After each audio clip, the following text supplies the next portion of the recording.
Magsilod po ang lahat, tanda ng paggalang sa ating banal na espiritu sa katauhan ng ating mahal na Apo Conching.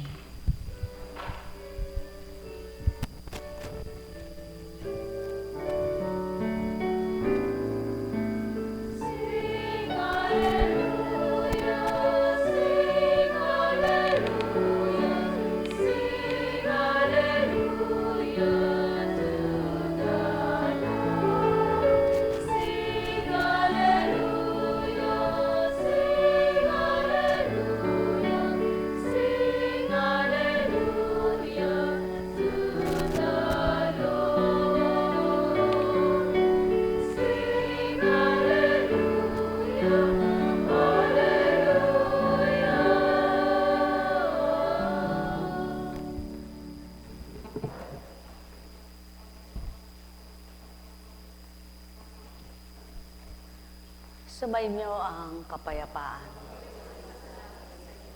Kay buti ng Ama, kay dakila niya. Hindi kayang bigkasin ng tao kung sino siya at ano siya, sapagkat di siya ganang kilala at walang nakakita sa Kanya. Kaya't ibinaba niya ang Kanyang anak na nagkatawang tao at Espiritu niya ang tinaglay, upang ang nakakilala sa Kanya nakakita ng ganap kung sino siya, siyang magpakilala at magpatuloy na magpakilala pa. Kaya nga't hindi niya inalis ang Espiritu niya sa sanlibutan, upang ito ang patuloy na tumupad, gumanap at maghari sa mga nais maging hari ay siya. Ang may pandinig ay nakarinig.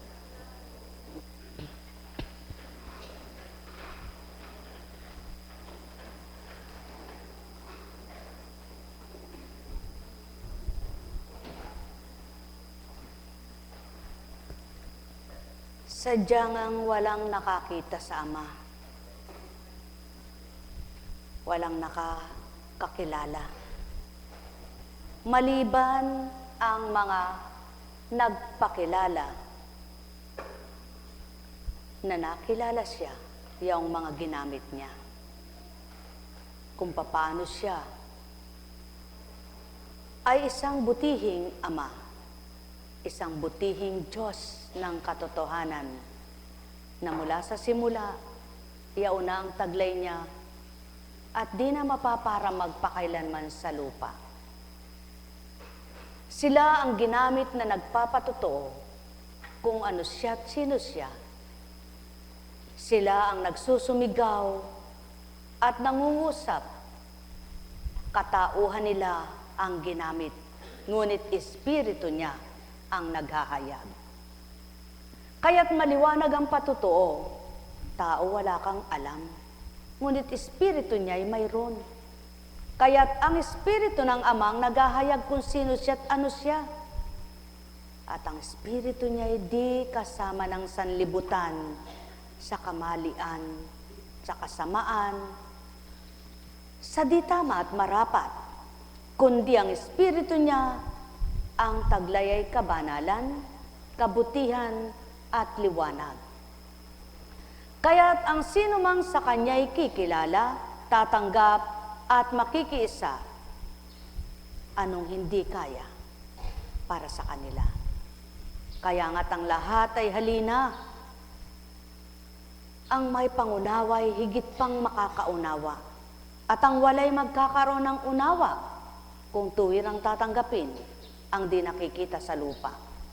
Ngunit nagbabadya, nagpapaalala, nagpapagunita, at patuloy na gumagawa, patuloy na nangungusap, nagbibigay ng pahayag, ngunit hindi madarama at hindi lahat ay tatanggap, maliban ang nagsusumakit at nasang siya'y kilalaning ganap at magmimithing makamtang siyang lubos. Halina, halina, halina kayo mga iniibig at minamahal na tuwiran, inyong mawawaan ang aking tinuran. Ang may pandinig ay nakarinig. Mula kay Lucas. Sinabi ni Jesus sa kanyang mga alagad, hindi mawawala kahit kailan ang mga sanhi ng pagkakasala Ngunit nakapangingilabot ang sasapitin ng taong panggagalingan nito. Mabuti pa sa taong sa kanya ang bitina ng isang malaking gilingang bato sa liig at itapon sa dagat, kaysa maging sanhi ng pagkakasala ng isa sa maliliit na ito. Kaya't mag-ingat kayo.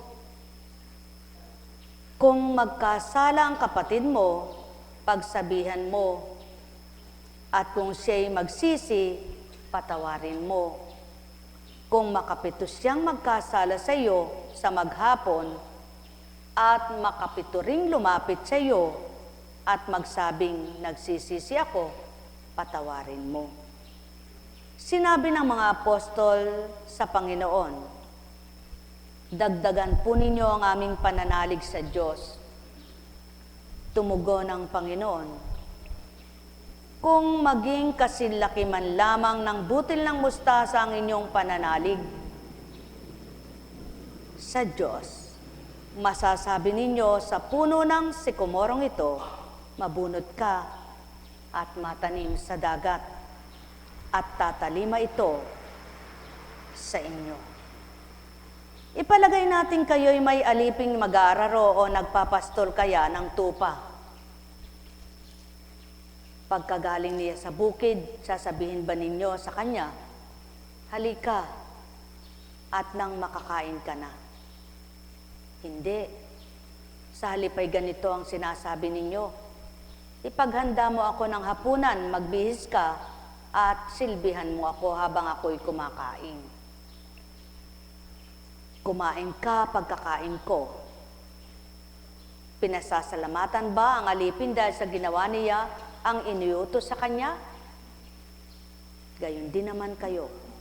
Kapag nagawa na ninyo ang lahat ng iniutos sa inyo, sabihin ninyo, kami mga aliping walang kabuluhan, so tumupad lamang kami sa aming tungkulin.